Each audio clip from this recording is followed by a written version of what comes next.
Halo semuanya dan selamat datang di pembahasan kita kali ini. Jujur deh, kita ini sering banget menerima begitu saja benda-benda yang kita sentuh dan pakai setiap hari, ya kan? Padahal kalau kita mau gali sedikit lebih dalam, ada dunia sains yang benar-benar tersembunyi. Sebuah arsitektur mikroskopis yang jadi jembatan antara benda-benda biasa di sekitar kita dengan keajaiban teknologi modern yang super canggih. Nah, rahasia di balik struktur segala sesuatu inilah yang bakal kita bongkar sekarang. Teks sumber kita ini punya satu pertanyaan yang menurut saya provokatif banget.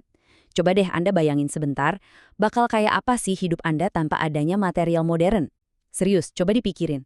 Kalau kita cabut semua penemuan material rekayasa dari beberapa abad terakhir ini, peradaban kita tuh bakal langsung terlempar balik ke zaman batu loh. Nggak ada lagi yang namanya layar sentuh, nggak ada kendaraan cepat. Kita cuma bakal ngandelin benda mentah yang kebetulan ada di alam. Ini kayak semacam pengingat keras ya betapa peradaban kita ini benar-benar berdiri di atas fondasi ilmu material. Dan buktinya ada di mana-mana. Hampir semua kenyamanan hidup yang kita nikmatin sekarang ini, semuanya bergantung total pada kemampuan kita mengotak-atik material. Coba lihat daftarnya. Dari superkonduktor di handphone dan komputer kita yang bisa memproses data dalam hitungan milidetik, paduan logam super ringan yang bikin pesawat sebesar itu bisa terbang melintasi samudra, sampai jaringan serat kaca yang jadi tulang punggung internet kita. Kehidupan modern kita ini secara harfiah adalah sebuah mahakarya ilmu material. Biar lebih gampang dipahami, di video penjelasan ini kita punya semacam peta jalan. Kita bakal bahas, pertama, benda-benda di sekitar kita. Kedua, era material manusia.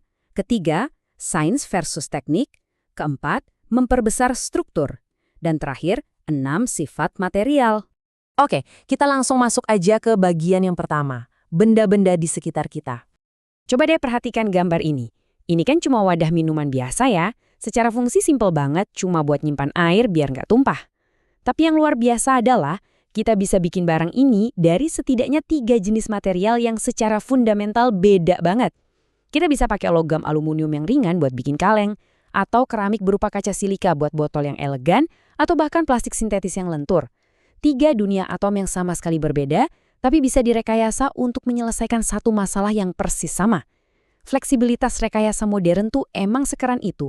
Nah, gimana ceritanya kita bisa punya sebanyak itu pilihan buat bikin satu botol doang? Yuk, kita mundur sedikit ke masa lalu, di bagian kedua, era material manusia. Sadar nggak sih peradaban awal kita itu secara harfiah dinamain dari material yang berhasil mereka kuasain? Di zaman batu, selama jutaan tahun, manusia itu ibaratnya cuma pemulung pasif. Cuma bisa pakai apa yang dikasih alam, kayak batu atau kayu. Tapi, momen saat leluhur kita nemuin cara pakai panas ekstrim buat ngubah sifat internal suatu benda, boom, itu adalah titik baliknya. Penemuan itu mendorong kita masuk ke zaman perunggu, terus melesat ke zaman besi. Disitulah kita berhenti menerima nasib dari alam dan mulai secara aktif memegang kendali teknologi kita sendiri. Sampai akhirnya kita tiba di era material rekayasa modern. Proses coba-coba selama ribuan tahun tadi sekarang udah berubah jadi disiplin ilmu yang jauh lebih canggih. Kita masuk ke bagian ketiga, sains versus teknik. Jadi gini, ilmu modern ini tuh sebenarnya kebelah jadi 2 sisi koin yang saling melengkapi. Di satu sisi ada ilmuwan material. Mereka ini kerjanya kayak detektif, nyari tahu kenapa sih suatu struktur logam bisa keras banget tapi gampang patah. Nah, di sisi lain ada insinyur material. Mereka ini yang ngambil teori tadi dan mikirin gimana caranya. Gimana cara kita bikin struktur baru dari nol buat sebutlah bikin pelindung radiasi buat pesawat luar angkasa. Intinya, sains itu yang nemuin fondasinya, sementara teknik itu yang merakitnya jadi solusi di dunia nyata. Dari tadi kita nyebut-nyebut kata struktur. Tapi sebenarnya apa sih bentuknya? Kita lihat sama-sama di bagian keempat, memperbesar struktur. Pas kita ngomongin struktur sebuah benda, kita tuh sebenarnya lagi turun melewati skala yang bikin merinding saking kecilnya. Ibarat ngezoom sebuah foto sampai mentok. Kita mulai dari makrostruktur, alias wujud benda yang bisa kita pegang dan lihat langsung. Terus kita zoom lagi masuk ke mikrostruktur, pakai mikroskop. Terus masuk lebih dalam lagi ke nanostruktur. Sampai akhirnya kita nyentuh realitas terdalam di level atom dan subatom.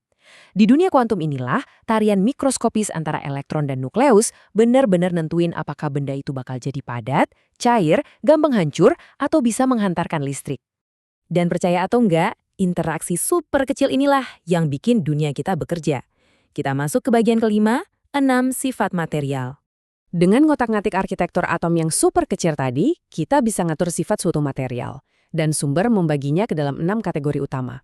Ada sifat mekanis, contohnya seberapa kuat baja nahan beban gedung bertingkat. Ada sifat elektrik, kayak seberapa efisien kabel ngalirin listrik.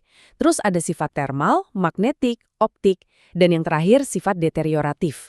Ini tuh soal seberapa cepat material rusak secara kimiawi, kayak besi yang karatan gara-gara kehujanan, atau plastik yang rapuh dimakan waktu. Nah, contoh yang paling gampang buat ngebayangin ini adalah sifat optik. Pernah nggak sih Anda kepikiran, kok bisa ya kaca jendela itu bening tembus pandang, sementara tembok sebelahnya enggak? Jawabannya murni ada di susunan internal atomnya. Kalau susunan atomnya teratur banget, cahaya bisa lewat gitu aja tanpa nabrak-nabrak. Tapi kalau susunannya berantakan atau beda kepadatannya, cahayanya bakal dipantulin atau diserap habis, yang bikin suatu benda kelihatan punya warna atau bahkan gelap total. Bener-bener keajaiban molekuler. Oke, dari semua yang udah kita obrolin, ini dia game changernya. Formula utama dari seluruh ilmu material. Ini adalah rantai sebab akibat yang absolut banget. Pemrosesan mendikte struktur. Artinya, gimana cara Anda manasin atau mendinginkan benda bakal mengubah susunan atomnya. Nah, struktur ini nantinya bakal langsung nentuin sifat material.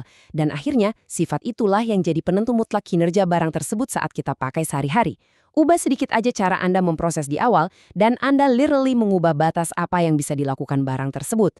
Jadi, sekarang coba deh Anda lihat sekeliling. Mungkin ke layar HP cerdas di tangan Anda, atau mikirin mobil di garasi. Kira-kira rahasia mikroskopis apa lagi ya yang lagi nunggu buat kita temuin? Kalau cara kita memproses material benar-benar menentukan batas pencapaian kita, kira-kira keajaiban teknologi kayak apa yang bakal kita ciptain di masa depan? Pastinya bikin penasaran banget kan? Terima kasih udah ikut di pembahasan kita kali ini, dan sampai jumpa di video penjelasan selanjutnya. Teruslah penasaran sama dunia di sekitar Anda.